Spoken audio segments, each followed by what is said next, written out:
बूढ़े माता पिता का सम्मान, दिल को छू लेने वाली कहानियाँ। किसी गांव में एक बूढ़ा व्यक्ति अपने बेटे और बहू के साथ रहता था। परिवार सुखी संपन्न था, किसी तरह की कोई परेशानी नहीं थी। बूढ़ा बाप, जो किसी समय अच्छा खासा नौजवान था, आज बुढ़ापे से हार गया था। चलते समय लड़खड़ाता था, लाठी की जरूरत पड़ने लगी। चेहरे झुर्रियों से भर चुका था, बस अपना जीवन किसी तरह व्यतीत कर रहा था। एक चीज अच्छी थी कि शाम को खाना खाते समय पूरा परिवार एक साथ टेबल पर बैठकर खाना खाता था। एक दिन ऐसे ही शाम को जब सारे लोग खाना खाने बैठे, बेटा ऑफिस से आया था, भूख ज़्यादा थी, सो जल्दी से खाना खाने बैठा और साथ में बहू और उसका एक बेटा भी खाने लगा।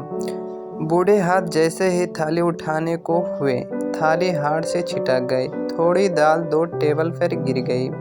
बहू बेटे ने घृणा दृष्टि से पिता की ओर देखा और फिर से अपना खाने में लग गए।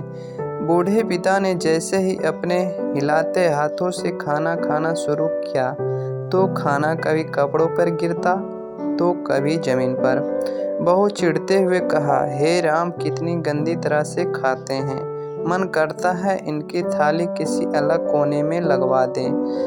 बेटे ने भी ऐसा सिर हिलाया जैसे पत्नी की बात से सहमत हो। उनका बेटा यह सब मासूमियत से देख रहा था। अगले दिन पिता की थाली उस टेबल से हटाकर एक कोने में लगवा दी गई। पिता की डबडबाती आंखें सब कुछ देखते हुए भी कुछ बोल नहीं पा रही थी। बूढ़ा पिता रोज की तरह खाना खाने लगा। खाना कभी इधर गिरता कभी उधर। छोटा बच्चा अपना खाना छोड़कर लगातार अपने दादा की तरफ देख रहा था। माँ ने पूछा, क्या हुआ बेटे, तुम दादाजी की तरफ क्या देख रहे हो और खाना क्यों नहीं खा रहे हो? बच्चा बड़ी मासूमियत से बोला, माँ, मैं सीख रहा हूँ कि वृद्धों के साथ कैसा व्यवहार करना चाहिए। जब मैं बड़ा हो जाऊंगा और आप लोग बूढ़े हो जाओगे तो मैं भी आपको इसी तरह कोने में खाना खिलाया करूँगा। बच्चे के मुंह से ऐसा सुनते ही बेटे और बहू दोनों कांप उठे।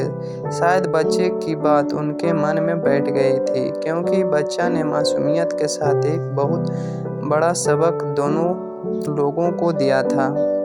बेटे ने जल्दी से आगे बढ़कर पिता को उठाया और वापस टेबल पे खाने के लिए बिठाया, और बहू भी भागकर पानी का गिलास लेकर आई कि पिताजी को कोई तकलीफ ना हो। माँ बाप इस दुनिया की सबसे बड़ी पूंजी है। आप समाज में कितनी भी इज्जत कमा लें या कितनी भी धन इकट्ठा कर लें, लेकिन माँ बाप से बड़ा धन इस दुनिया में कोई नहीं है। तो दोस्तों, इस वीडियो के माध्यम से आपको क्या सीख मिली, कमेंट में ज़रूर लिखें, और हमारे चैनल पर नए हैं तो चैनल को लाइक और सब्सक्राइब करें। Thanks for watching.